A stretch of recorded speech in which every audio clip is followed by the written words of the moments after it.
The Koffler Gallery is proud to present the world premiere of a heart-wrenching and fascinating exhibition, The Synagogue at Babin Yar, Turning the Nightmares of Evil into a Shared Dream of Good. Opening on the eve of Yom HaShoah, April 17th, and running until November, the multidisciplinary exhibition tells the bittersweet story of the Babin Yar Synagogue, which stands on the grounds of the first large-scale massacre of the Holocaust in 1941. Experience the full historical, political, artistic, and spiritual context of this incredible monument for the first time. The exhibition is free of charge. To learn more, visit kofflerarts.org.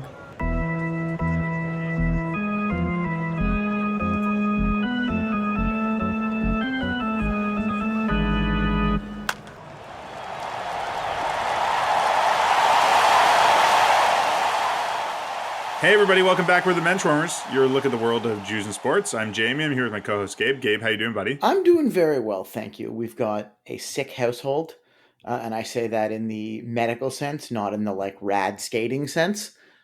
Sure. We're sort of recovering for a bunch of injuries, which means we've had a lot of time to watch the sports world over this past weekend. I've said this before, but as a parent, I feel like I'm having a hard time with this time of year of being a sports fan and it being a prerequisite to watch a 10 o'clock game almost every day, between NBA and NHL playoffs. Just I want to see Golden State Lakers, I want to see Denver and Phoenix. I want to see my Golden Knights take on the Oilers. It's so much. And it's just I'm so tired. These children wake me up at 6 a.m. And every one of those games you mentioned had a big Jewish connection. Obviously, Domantas Sabonis is no longer in the playoffs, but lots of Jews front and center at the Lakers games. Larry David has been sitting next to the Lakers bench every night, saying hi, shaking hands with LeBron, which I don't think is a thing he ever expected he would be doing. As well, you mentioned your Golden Knights playing the Oilers with Zach Hyman. And there's been a lot of... Think about it. When LeBron started in the NBA, Curb Your Enthusiasm had already been on the air for a few years. Yeah, and now it's true. That's pretty wild, huh? That is pretty wild. Talk about two guys with some longevity. Let's jump right into it. We should say off the top that we have a great interview coming up in the second half of our podcast with Jonah Fialko, aka Jewish Jonah. Jonah, we are getting into the economics part of our podcast. We have not covered mercantilism in a lot of episodes of the Benchwarmers yet until today. Yeah. So I was going to say, we've talked to people in all different areas of sports. We've talked to executives. We've talked to the president of the Baseball Hall of Fame. We've talked to players. We've talked to a lot of sports writers. Of the Ottawa Senators. Exactly. We've talked to people sort of at every level of team ownership and organization. Jonah was the first time that we spoke to someone on the organizational food and beverage pyramid, I guess I would put it. He is a vendor at Wrigley Field, and he has been doing these great TikTok videos in the last few months showing his life as a vendor, other vendors at the field, other parts of his life as well, but really focusing on that, what it's like to be a vendor at Wrigley Field. And he was kind enough to spend some time with us talking about that, talking about his work on those TikToks. They're really great. They're really worth watching. They're very good. And a surprising amount of Jewish content, as he explains in them too. One question I strongly regret not asking him. So it's not going to ruin any of the interview. I promise you all out there in Radio Land. But I did not ask if the hot dogs were Jewish or how often he gets the request for a Jewish hot dog. I know. I regretted that too. We didn't talk about the kosher food, and Chicago being a reasonably big Jewish community, I'm certain there's some sort of kosher options at Wrigley Field. I'm not sure if it's being vended up and down. A couple of years ago, but maybe we'll have to have a follow-up interview. Yeah, we will. A couple of years ago, I was at Fenway Park, and I was curious, so I asked about the kosher hot dogs. The only kosher hot dogs available at Fenway Park are in a vending machine in a single part of the stadium. They just that makes pop sense. out a hot dog. That makes sense because there's not enough volume needed necessarily. In Toronto, we have there's a stand, or maybe a few of them, the old Spadina Avenues. Where did they? I haven't been to a Blue Jays game yet this year, and I wonder if maybe we can get Mark Shapiro on to one day talk. Not if they've kept them. If the kosher hot dog scam to sneak into the lower bowl is still happening. If you could still do that for a very long time at Blue Jays games, you could say they would let you into the lower level. If you had an upper level ticket, They would let you into the lower level. You said, "Oh, I'm just going to buy a kosher hot dog," and there's no kosher hot dog stand up top. That was like the password. That's true. Not intentionally, of course, but it also I works feel with like getting. Also, it works with saying you're going to get an ice cap because the Tim Horton stand was only in the first level. Yeah, exactly. I But don't know this if is that's sort of still the in "Can play. I have an egg cream, please?" of kosher hot dogs at the stadium. That "Can I have an egg cream, please?" is a old "You don't have to be Jewish" reference Right. for all my 1960s comedy fans out there. I hopefully the Blue Jays aren't going to back tax us for our indiscretions 10 years ago when we were sneaking into the lower levels with our friends $1 per game ticket pass. Maybe that's how I will get our one question we get to email Mark Shapiro is, does he know about the kosher hot dog thing? Yeah. You get one. So moving Everybody on. gets one. Anyways, we got lots to talk about today. Just to go over some sports news. Talking about the Cubs. One thing we didn't talk about with Jonah, but we should have, is that shortly after we spoke to him, but in the past now, Matt Mervis made his debut with the Cubs. Mash Mervis, who had been with Team Israel, Big he has news. had a Making hit in some every game. latkes. Yeah, he's had a hit in every game that he's played so far as of taping this.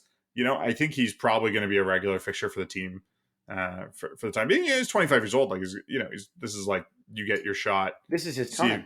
See if you can make it as a big leaguer, and by all indications, you should be. So, pretty exciting to see him come up. He's not the only Jew playing in Major League Baseball right now. 14 members of the tribe have now made it to the MLB ranks this year, including Harrison Bader, who just came off the injured list for the Yankees. Back, that's right.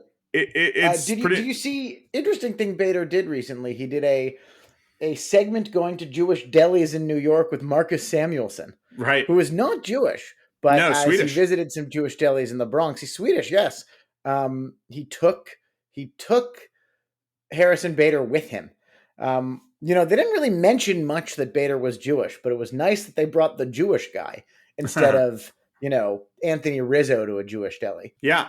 And so, there's the number of Jewish players right now is basically at the highest level it can be. If there's a few guys who might get called up towards Spencer Horwitz, as maybe. the year progresses. Spencer Horwitz has been hitting pretty well. I think the Jays don't really have a spot for him at the moment, but there's been up to 17. I think last year was the highest. So we're getting to a point where we could get pretty close to that. And that's pretty cool to see. I think people are pretty excited about Harrison Bader. We've talked about in the past that the Yankees, it's been a while since they've had a Jewish fixture on the team. They've had, Scott Efros, who was pitching a little bit, but has been injured. But it's exciting to see, everyday player. Kevin Pillar is getting some hits in. He had a 2-run pinch hit home run the other day for the Braves for his 100th home run of his career. And Braves, it was a walk-off. Yeah. The Braves series last week had the Jewish World Series matchup, of Max Fried versus Shabbos. Dean Kramer on Shabbos. Probably the two best Jewish pitchers in some time, I guess, since probably Jason Marquez. But they were head to head. That was pretty exciting. So, we're really getting into the dog days of summer soon, and MLB keeps churning it out, and lots of Jewish players just doing exciting things on the field. It's great to see some of these connections from Team Israel going forward, and guys who are on that team sort of make a big impact at the major league level. So hopefully we get to see friend of the pod, Spencer Horwitz, up in the big league soon too. Hope so. Moving over to the round ball, we should say that soon to be Jewish, soon to be converted Domantas Sabonis was bounced by Hebrew tattoo owner Steph Curry from the first round of the NBA playoffs. The Kings went up 2-0, and then they couldn't put away the Warriors. Pretty good to make it to 7 games. They got thrashed pretty thoroughly in Game 7, but stuff to grow on. I think this feels like a win for the Kings that they made the playoffs. I mean, it's still tough to win a round against such good teams in the West, but we look forward to hearing more about Domantas's conversion or continued interest in Judaism and connection to Judaism, and cheer for him next year. There's no shame in losing to the Warriors. They're an ongoing dynasty. They're going to take LA late in the series. They've got a Jewish owner. There's a lot of reasons to cheer for the Warriors still, and it's 90 miles down the road from another team with Jewish connections. We're happy that Northern California Jewish Sports Hall of Fame is going to keep growing. That's right.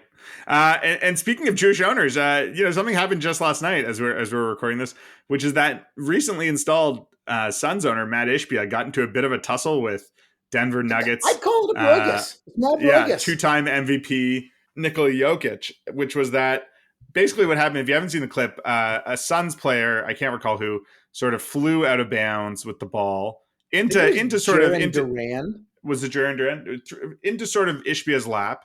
He was sort of sitting in the corner of the courtside seats, and into Ishbia's lap and the person sitting next to him. And Ishbia ended up with the ball in his hands just because that's where it came to. And Ishbia was sort of, helping the player out. And at the same time, Nikola Jokic was grabbing stealing the ball away from him, which Ishbia, I would say in terms of breaking down that clip, and I've seen it from a few angles now, did not give up the ball as quickly as he could have, but on the other hand, he also wasn't really looking at Jokic to see who's trying to take this ball from me. And we should mention as well, Matt Ishbia, before he became a billionaire mortgage broker or owner of a mortgage brokerage company, was a walk-on at Michigan State. Yeah, he won a national basketball championship, I think in 99, 2000. 2000, it seems the only Jew on the team. But Toronto Raptors legend Morris Peterson was his teammate. Yeah, it was a local connection there. Yeah, so looking up, it's funny because looking up, I found an article written by Jamel Hill, of all people, back when she was, just a beat writer in Detroit, but talking about how he was the beloved class clown on the team. Wasn't getting into a lot of games necessarily, but everyone loved rallying around him and hanging out with him. I'm going to guess. I'm going to guess that it was just sort of. Well, I was just going to say, regarding not giving the ball immediately to Jokic, I'm going to say there was probably just basketball intuitive skills. That's his training. You're holding a basketball. Yeah. If someone's trying to steal it from you, you don't give it up. If he's someone who played a lot of basketball growing up and into his college years, I assume continues to play at some level, or at least has some interest in basketball. He just bought the Phoenix Suns, that he knows how to hold onto a ball. And that was good. I mean, I think that it was, it wasn't a malicious act, and Jokic did get a technical for sort of going into the stands, but I don't think it's going to go beyond there. And so a couple of things I want to mention. One, it was Josh Okogie, not Jaron Duran. He plays for the Red Sox. I was mixing up sports there. Josh Okogie. But Matt Ishbia, after the game, said he thought it was a totally normal basketball play and Jokic shouldn't be suspended. I think there are a couple of things that are probably the case here as well. I doubt Nikola Jokic noticed who he was. Probably could tell, Matt Ishbia. Yeah, it seemed Adam, but also in the post-game interview, Jokic. In the post-game interview, Jokic didn't know that it was the owner. He's just it was a fan, and they're like, "Do you know that it was the owner?" And you're not supposed to touch a fan. Right. But fans are also not supposed to interfere in the game. Right. I agree. If that was you or me, we just I don't want a 7'5" guy grabbing the ball from me. Dude, take it, man. That's true. So, it just goes back and forth very quickly. I also think that, you don't necessarily, this is a statement on capitalism I'm about to make, but you also don't get to be a billionaire if you don't hold on to the ball that falls in your lap as hard as you possibly can, even if the giant scary guy is trying to wrestle it away from you. They're both just fitting in their looking up Ishbia a little bit as we were researching this. It was interesting. I didn't really know the extent of his animosity with fellow NBA owner Dan Gilbert, who owns the Cleveland Cavs. NBA and mortgage broker Dan Gilbert.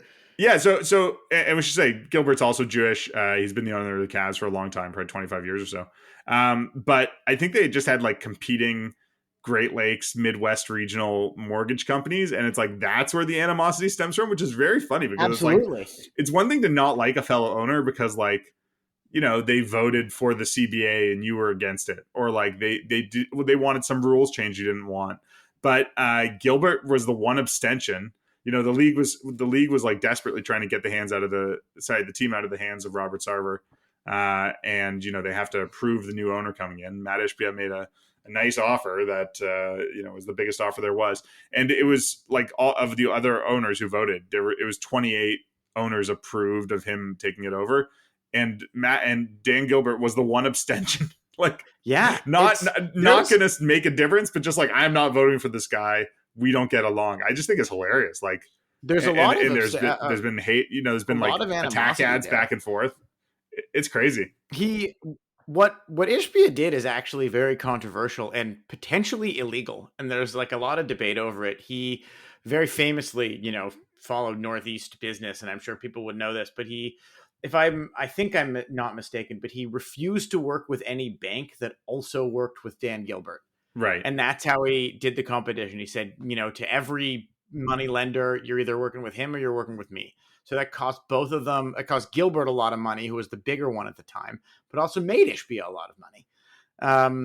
So I just think there's something, interesting I'm not reason asking to hate one another. Now they're working together. I'm not asking again. anyone. Yeah, exactly. I'm not asking anyone to like sympathize with a billionaire. Dan Gilbert's made a lot of money and has done, some good things, some bad things, whatever, in terms of his ownership. Made a lot of money. I'm not going to say this. I'm using this word on purpose, but, shylocking. Okay. Anyways, but I was going to say is that like, I think it's very, very, I think there's something really, really funny about the idea of like making all this money, buying an NBA team. And Dan Gilbert, I'm pretty sure, has like talked about owning a basketball team. Like it's not a money-making endeavor. Like it's like owning a work of art, like you should just own it for the sake of owning it. And then like your business rival buys another team. Like at least they're not in the same conference, but like you still have to see that guy. Like if he wins an NBA championship, you have to see this guy. Like he bought his way into your club of literally 30 people. Like there are not that many NBA owners. Like it's, a team gets sold maybe every 5-10 years. And it's just like, yeah, this guy that you do not like, but that you definitely have to spend some time thinking about, just got into your club. Like it's a funny thing for that to happen. Like of all the gin joints, this guy couldn't have bought a hockey team or a baseball team. He has to come steal my thing. It's like, I would be so annoyed if I was him. And again, I'm not asking anyone to sympathize with literal billionaire owner Dan Gilbert. I just think it's hilarious that happened to him. And I sort of feel bad. I can understand feeling bad for him. Absolutely. It's very interesting. I would agree. Yeah. I'm sure there's a lot of, it goes all the way back to growing up in Michigan. Maybe there's a Wayne State with Dan Gilbert and a Michigan State with Ishbia, rivalry they got going on. But this gets like, I'm hoping that maybe the two of them can just like compete by donating money to the UJA Federation. Like who can give the most money to such a thing? They're both teams coming up. Like it's not impossible that we would see an NBA Finals in a couple of years. That's Cavs versus Suns, and absolutely. I would say the winner gets to underwrite the note on the lease for the stadium for the other one. Whatever. I'm just throwing some mortgage terms around. One of them gets to write a mortgage for the other one. That should be on the line. Go. Like when rival mayors have to wear the opposing team's jersey if their team loses. Yes, they each have to buy a house with each other's mortgage organization. Exactly. Moving on to hockey, we should say there's still a fair amount of Jews around in the second round. The New Jersey Devils and New York Rangers series that we talked about last time as being very Jewish ended it with the Devils winning. Of younger brother Luke. Yeah, saw the younger debut of Luke with 2 assists last night. That's right. So last night, the Devils beat the Hurricanes 8-4. Pretty big win to get a game back in the series. They're still down 2-1 as we're taping this. Jack Hughes had 6 points, including 2 goals. His younger brother Luke had 2 assists as well. Pretty amazing for these young debut guys. Jack lost a front tooth, which is quite a look. And I was going to say that. I'm sure his family knows dentists that can fix it. Yeah, really spitting that chiclet. So pretty exciting for him. Or sorry, Jack had 4 points. He had 4 points. He was involved in 4 of the 8 goals. 2 goals, pretty impressive. 2 goals, 2 assists. Yeah. 2 goals, 2 assists, not 6 points. So pretty exciting for him. I mean, we'll see if they claw back and can end up evening that series and maybe winning. They're the main representation in the East. I don't think there's anyone in the Leafs-Panthers series. Or let's not kid ourselves. Anyone on the Panthers who's going to make it on to the next round. Out west, Zach Hyman and the Oilers made it past the Kings. It's currently 1-1. They're playing the game right now, so unclear who's going to win that one or who's going to make it through. But wish Zach luck, I guess, to a certain degree. I am a Vegas Yep. Knights fan at heart, so we'll see how that goes. But pretty This is exciting true. stuff. I But mean, with I any think luck, we'll there's a pretty see. decent chance for a Jewish player to make the NHL, the Stanley Cup Finals. Mhm. There's a couple on each side, and there's been a lot of, I would say, excitement over the Jewish NHL players this year, and to see one of them, come through at the end would be a really nice bow to tie on it. Any other exciting stuff going on this month in the world of sports? We saw a great story come out of our friends at the JTA recently. Yeah, absolutely. Tell me about that. I'm sorry, we spoke at the same time. It happens. It's a Jewish thing. But they brought the attention to an Australian kid, a modern Orthodox day school kid who got drafted third overall in the AFL draft. That's not the Al Davis AFL, but that's Right. the Australian Football League. Harry Sheezel, which sounds made up. Like it sounds like a name like there would be in School Ties. Sure. But Harry Sheezel drafted third overall. He's been a star rookie, and he's proud to be Jewish, and he's only 18 years old. He's closer to his bar mitzvah Wow. than I am to getting engaged. Wow. That's amazing. Mm-hmm. That's really very cool. I can't say I know a ton about footy, as they call it. I think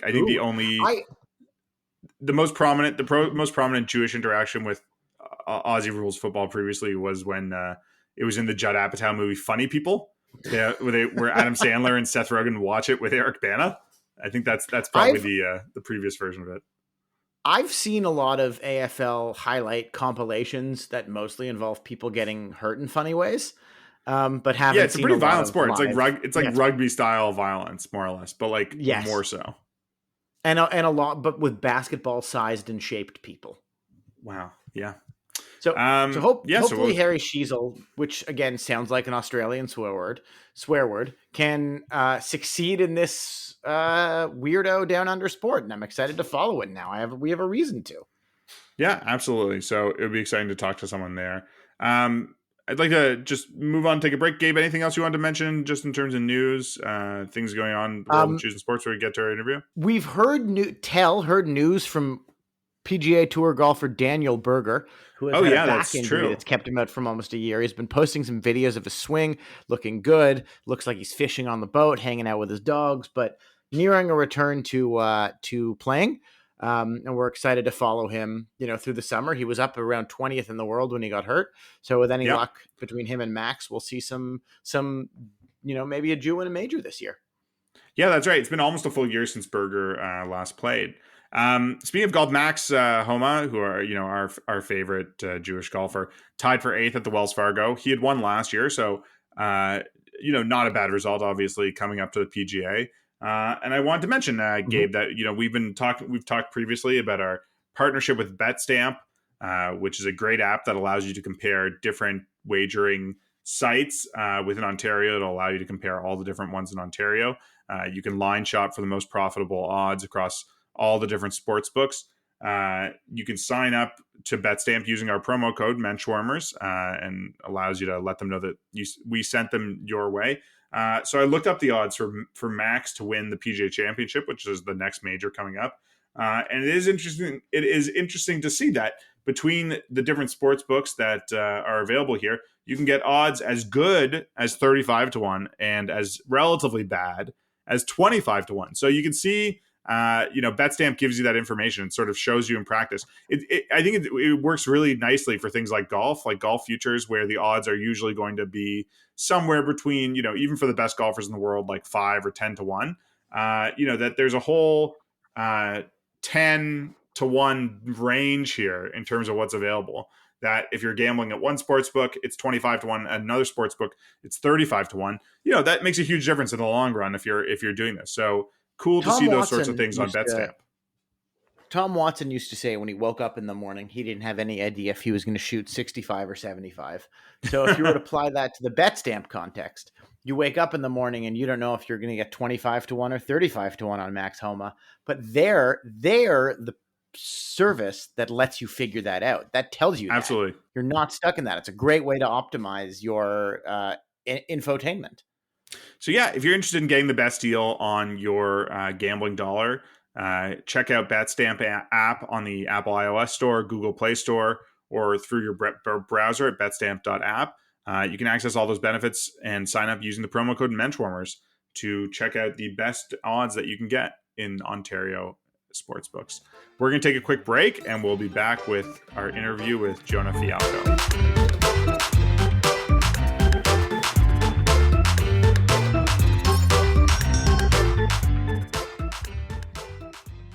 UJA's Walk with Israel is happening this Victoria Day, Monday, May 22nd. Join thousands of community members for the world's largest Israel Solidarity Walk, followed by an epic Israeli-themed beach party to celebrate Israel's 75th birthday. Get all the details by visiting walkwithisrael.com. This is our moment to unite as one strong and proud Jewish community. Religious and secular, left and right, Jews and allies, everyone belongs at the Walk with Israel. Register before May 19th, and if you use the promo code CJN, you can save 10% on all Walk Bundle packages. To register, visit walkwithisrael.com. So we're joined tonight by Jonah Fialko, a.k.a. Jewish Jonah on TikTok. Jonah, how you doing? Oh, living the dream. Thanks for having me. So for our listeners who haven't been pushed on the algorithm, the TikTok algorithm knows you're Jewish, knows everyone's Jewish, and pushes Jewish content on their fellow Jews. But Jonah, you've come to some prominence for your TikToks where you sort of go into your life as a Wrigley Field vendor. When did you start vending? Is vending the right verb, by the way?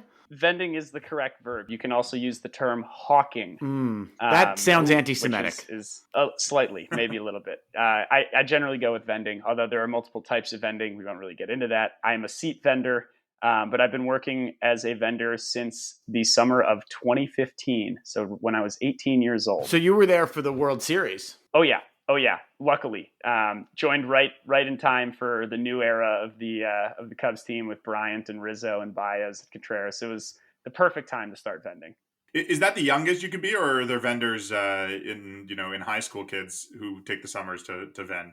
I think back in the day they were more lenient about that and would hire kids younger, but I think you have to be 18 now. So I got in as early as I could. And have you been vending every summer since then, since 2015?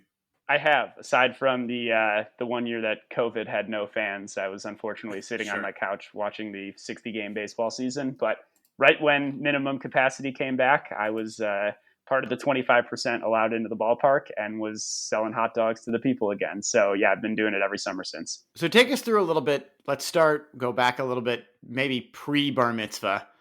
You are from Chicago. You have always been a Cubs fan, presumably. Like, how did you get from the Bema to Wrigley Field? Yeah, Bema to Wrigley Field. What a saga that is. So we'll start at the Bema. I was a 13-year-old Jewish boy in the north suburbs of Chicago, and the theme that I came up with for my bar mitzvah was Jonah's MLB. It was baseball themed, but it stood for Major League Bar Mitzvah, which is probably the most clever thing that any 13-year-old Jewish boy has ever come up with. The head table at my bar mitzvah party was the Chicago Cubs. Obviously, it was the one that I was sitting at. But I've kind of been a diehard Cubs fan my entire life. I would drive down from the suburbs with my folks. We'd stop at Ann Sather's down the block from the ballpark and get a cinnamon roll. Then we'd head over to the stadium, and I was there when we were losing 100 games a year. But it quickly transitioned into a goal of mine to A, live by Wrigley Field, and then B, work at Wrigley Field. And I have accomplished both of those. So was the goal when you started vending, hey, I'm 18, this is a great way to watch, 60 to 80 Cubs games a year? Or was it trying to make money, or what was your goal when you started out? Yeah, it was a kind of a little bit of both, I think. My buddies and I, one of my buddies' dads used to vend, and that a lot of the guys have been there for 5 decades. They don't really leave. So my friend's dad, who used to vend, put us in contact with the people that were still there. It was me and 2 buddies, and we had nothing to do over the summer. And we're like, why don't we try to get a job at Wrigley as vendors? So we emailed them, and they were looking for some help seat vending, and we quickly hopped at the opportunity, and have been there ever since. So it was kind of always a goal to work for the Cubs in some capacity. I didn't know that my first job with them would be slinging hot dogs at the stadium, but it has been unbelievably fun. It's kind of like the best part-time job in the world. And are you, so you mentioned hot dogs, just like take us a little bit into that. Are you only hot dogs? Are you sometimes hot dogs? How does one determine what exactly you're hawking? Yeah, I'm a real jack of all trades vendor. Also, great use of the word hawking there. I'm going to give you credit. Thank you. My pleasure. So how it works is there is a draft about an hour before the game of your item and your section. So all the vendors line up in an office, a block from Wrigley, and we line up in seniority order based on who's been there the longest all the way down to the newest guy. So you're choosing the product and the section that you sell. I don't have enough seniority to get the same product every game and like the same section. So I don't really have regulars yet. And the things that go first are like Bud Light and Goose Island beer down in the hundreds, box seats closer to the field. But I really try to sell whatever I think is going to make the most money for me during the regular season. And I have an Excel spreadsheet where I track weather and attendance and time of game. And I use that as well as vendor competition, how many other vendors are selling the same product in my section.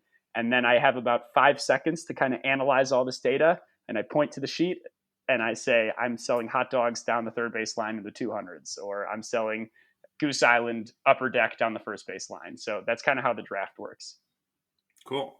You mentioned seniority, and I like a lot of your TikToks. You talk to some of the older vendors, about how long they've been working there, and what their experience is working other places as well. How long have the most senior vendors been there? Is it like guys get the job when they're 18 like you, and they're still working there into their 70s, 60s, 70s? Just because of the seniority and how great it is to go to the games. Exactly. Yeah, there are a couple guys there. One of them, his name's Hopper. He's one of my vending mentors. Him and Uncle Ronnie.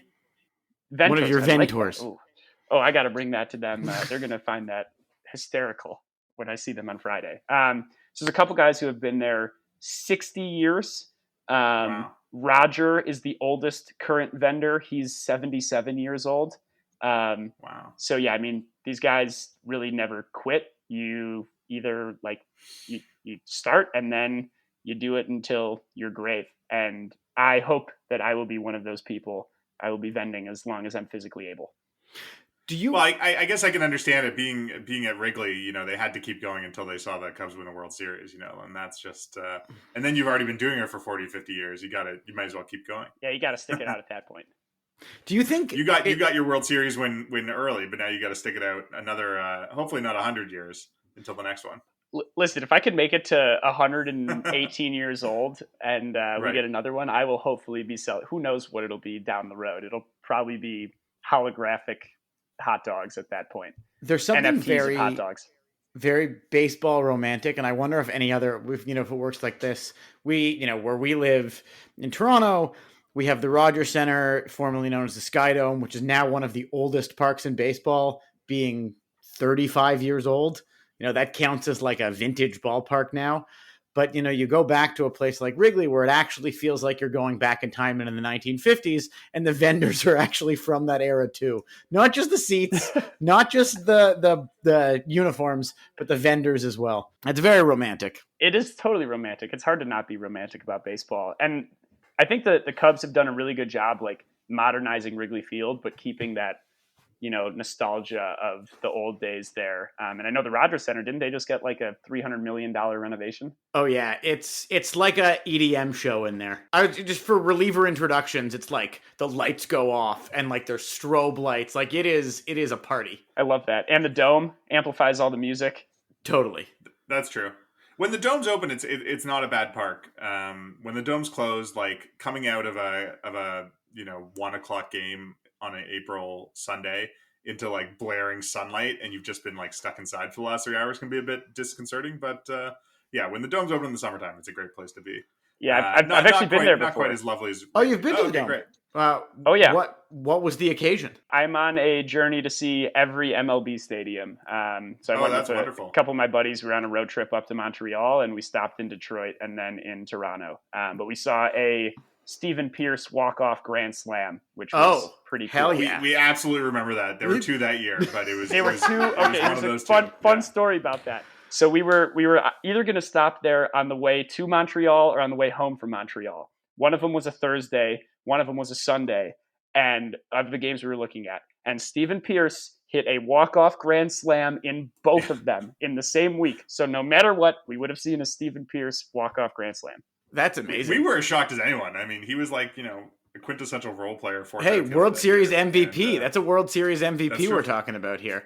And, as we are the Canadian Jewish news, now that we know you've been to Canada and we're behooved to ask, did you do anything particularly Jewish in Toronto or Montreal? That includes eating. I assume you had some sort of smoked meat festival. There's a ton of smoked meats. We went to the I think the Just for Laughs comedy fest and saw Judd Apatow. Is he part of the tribe? He might. I would assume so. Yeah. So that, and then there was some casino play as well, which might not be very Jewish. I'm not sure. Depends which casino. Not the Montreal casino. I don't think. I mean, it's just owned by the government. But Gabe and I both spent our formative university years in Montreal, so we're pretty familiar with that. Yeah, both went to college. The degeneracy that can go on. How many MLB stadiums have you been to now? I've been to 28. I've got Seattle and Oakland left. I've done 21 of them with my dad, so that's kind of our thing. Well, let me tell you, if you wait a few years, you actually won't need to do Oakland.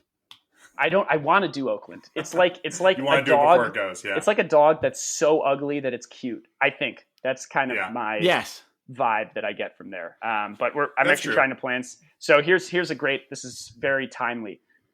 The perfect. So I work at Wrigley. I kind of have to be here when the Cubs are home. There's also concerts at Wrigley Field that I work when the Cubs are away.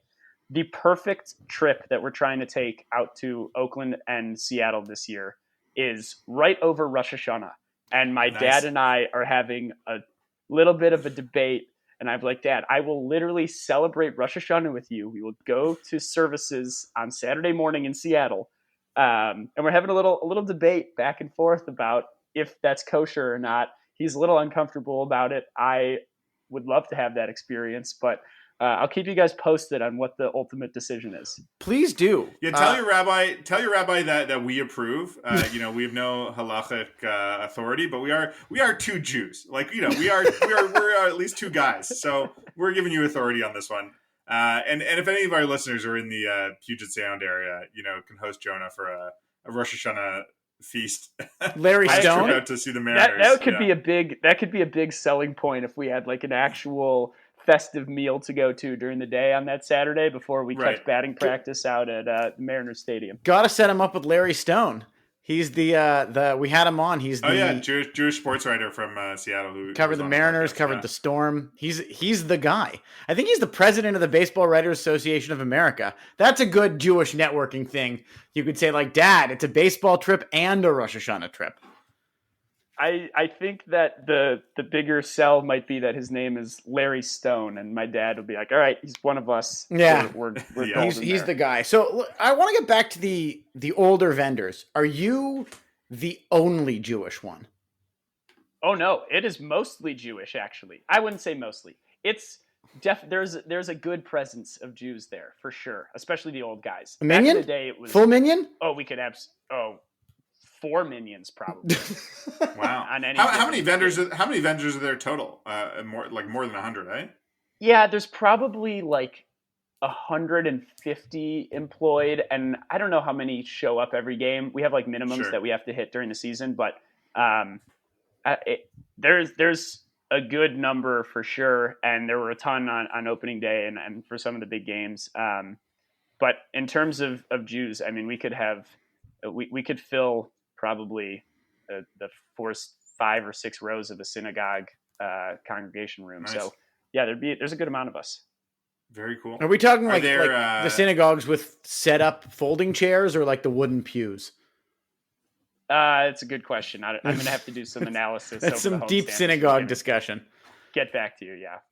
Aside from baseball, I mean, in the summertime, is Wrigley Field being used most nights that the Cubs are out of town? Are you there vending on for concerts and stuff like that as well? I wouldn't say most nights. So I think Wrigleyville actually has a maximum number of night events that they can host over the summer because it is in the middle of a neighborhood. So they don't want to be disturbing just families constantly. Sure. So I think this year there's like 7 concert nights aside from the home games, but that's obviously why the Cubs have every Friday home game is a day game at 120 because there's only so many nights that they can have events. And what's your preference? Do you prefer a day game or a night game for vending, for being a fan?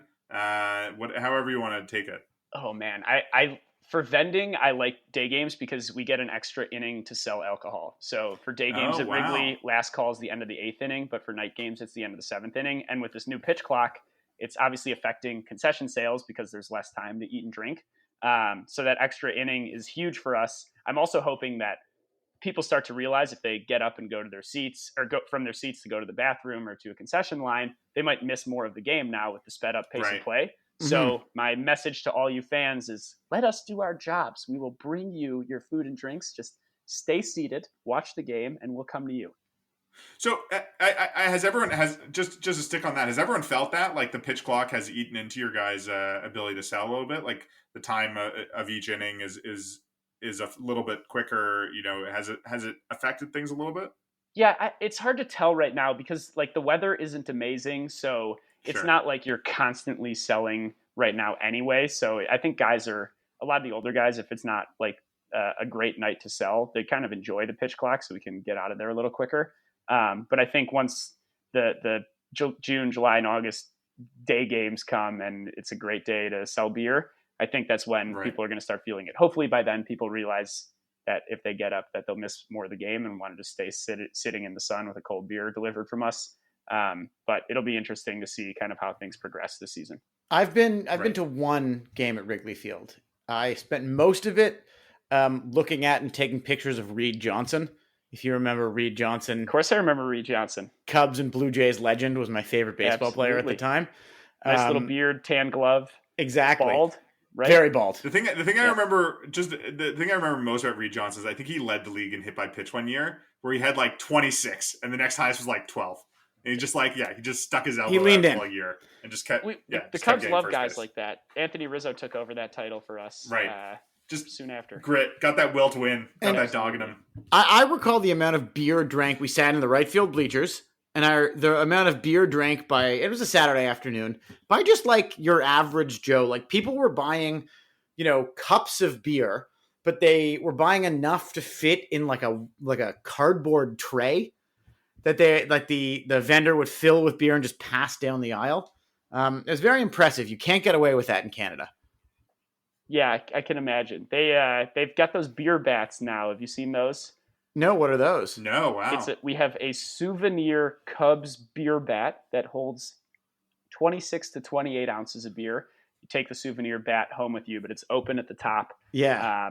It's been a hit so far. Well, what is that? Is that $30? It's $30 on the nose after tax, I believe. Wow. That's phenomenal. Yeah. Good for them. Honestly, it's not super unfairly priced.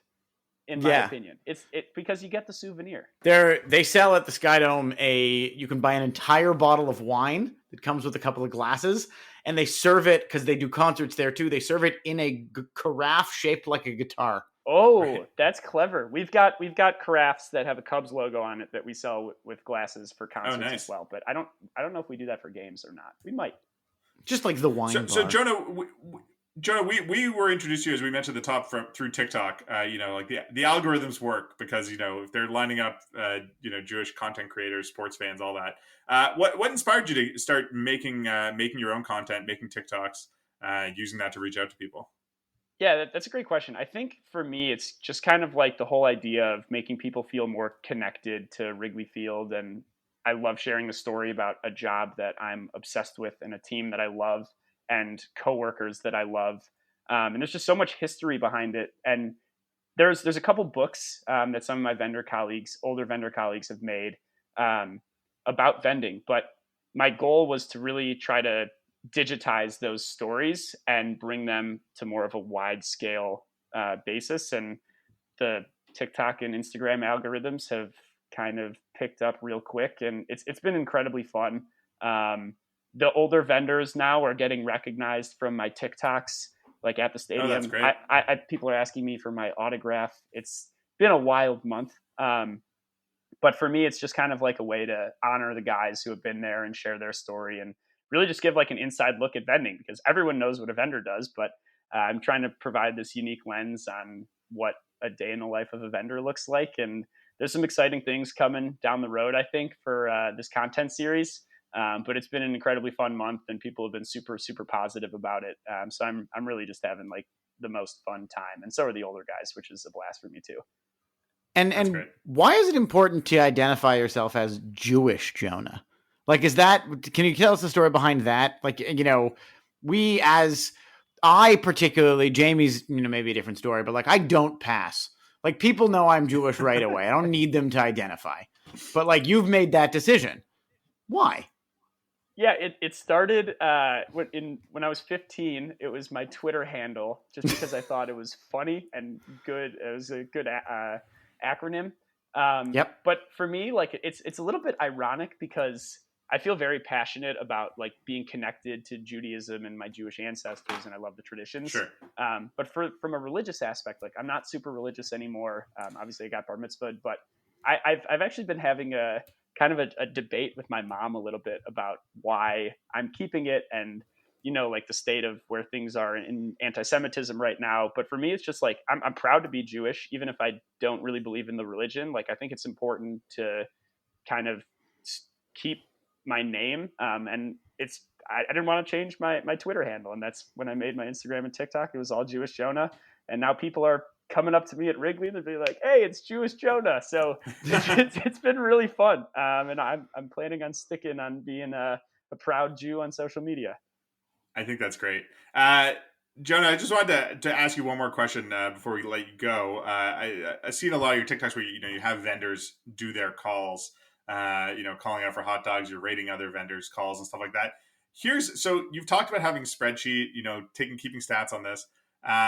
Does it matter? Do the vendor calls matter? Does that get them the business? Are there guys who are making more money because of the way they call out, that they're selling hot dogs or beer or whatever it is? Is it making the difference, or is it just, you have your section, you're selling beer, people are thirsty? I think it does matter for sure, because there is a level of vendor competition within the section you're in. So like, it's not like, it's rare that you're the only guy selling Bud Light or the only guy selling Goose Island in your section. Mm-hmm. So you really need to make yourself stand out, because ultimately we work on commission and tips.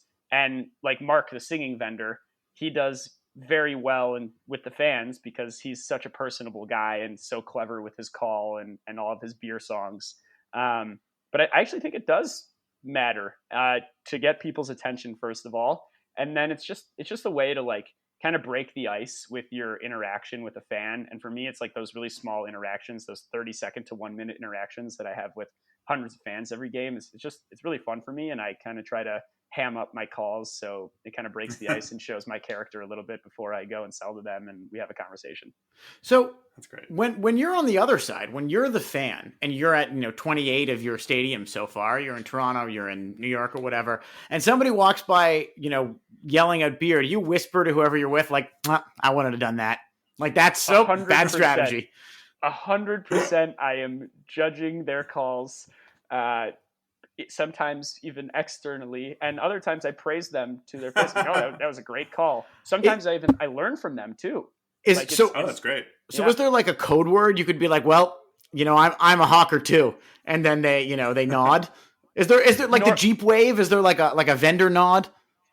There really should be some sort of vendor secret handshake. I'll think about it, and I'll try to come up with one. Meet up with the boys from the South Side, and maybe you guys can agree to something and spread from there.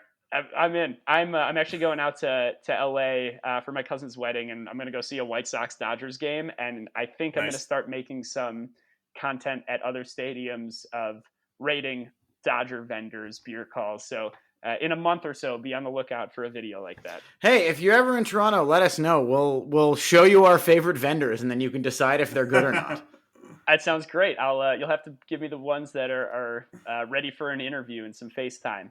We got some notable vendors. Excellent. Yeah, should leave it there. Thanks so much for joining us, Jonah. That was a real treat. And you can find all of Jonah's content on TikTok at Jewish Jonah, on Twitter as well. Same handle, right? At Jewish Jonah, everywhere you can find me. Thanks again, Jonah.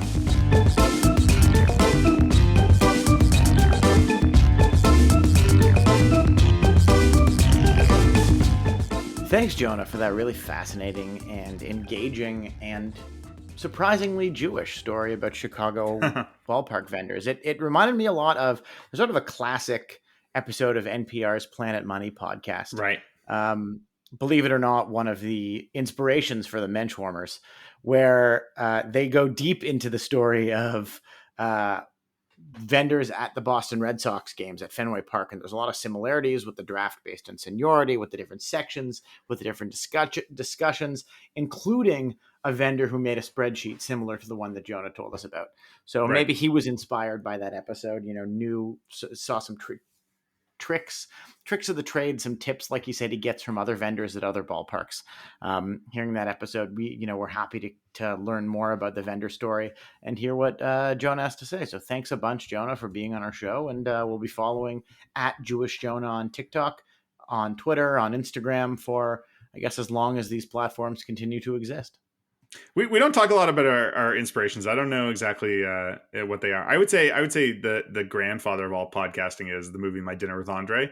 That was the first time someone just filmed two Jews having a conversation. And what is this podcast if not that? Some derivative of that. That's very good. And I also think it's interesting you bring up My Dinner with Andre, because the original version of this podcast was actually just you and I talking about Wallace Shawn the entire time. That was the whole website. Just noted athlete. Noted athlete. Yes, this was just originally the Wallace Shawn movie discussion podcast. We had a whole 5-episode season on that one scene in The Princess Bride. Didn't feel like we had enough longevity for that one, so we had to pivot to sports. But before we go, there is just one more thing I wanted to mention. This did happen a few weeks ago now, but I did feel an obligation to talk about it, which is the passing of really one of my heroes, Harry Belafonte. Harry was a quarter Jewish. He had a Sephardi grandfather, apparently, and was a real mensch. I think everyone who has been eulogizing him for the last couple of weeks has been talking about that. But the thing I want to mention that, has a connection here, which is that he really, more than anyone else, is responsible for the popularization of the song Hava Nagila, which I didn't realize until watching the documentary about Hava Nagila, which I believe is called Hava Nagila, the movie, and which was made a couple years ago and talks about, the application of Hava Nagila, the development of it, talks to a lot of different people, including Harry, about his interaction with the song and his sort of ability to make it into into this huge thing. And I should say that Hava Nagila is, of course, probably most well known to people because it is the song that is played in arenas everywhere. Like, it's been a hockey song for years. It's still in played in lots of ballparks. Basketball stadiums probably less so. Basketball stadiums these days seem to just be like pumping the jams like 24 hours a day, the entire time you're there. But I think if you have an organist, like, there's still an occasion where Hava Nagila might be played here and there. So probably an interaction with Judaism that lots of sports fans don't even realize they're having. And I think we really have Harry to credit for that. I mean, it is pretty far down the list of accomplishments that he has. He had an amazing life as an entertainer, in civil rights, in lots of other things as well. But I wanted to mention that, Baruch Dayan Emet to Harry Belafonte, and for all he's given us, including, Hava Nagila at the hockey stadium and everywhere else. In fact, I believe it's the theme song to this podcast. It is. It is. Which is a variation on that. A full story. No, I think that's a great way to wrap it up. A great way to wrap up the bow on the next couple of weeks. The Harry Belafonte's passing was, I will be perfectly honest, I didn't know he was still alive. But he was, deep into his 90s. Producer Michael has given me the eyebrows, indicating that he too did not know Harry Belafonte was still alive. But I think that, you're sort of reminded of people often when they die. You've seen it. Sure. There's an old saying that dying is a good career move. Right. Because it gets you in the news. And for someone like Harry Belafonte, I think that's absolutely been true because, you don't realize the impact he's had until you. Yeah. And I think it gave everyone an opportunity to, remember the amazing things that he did in his career.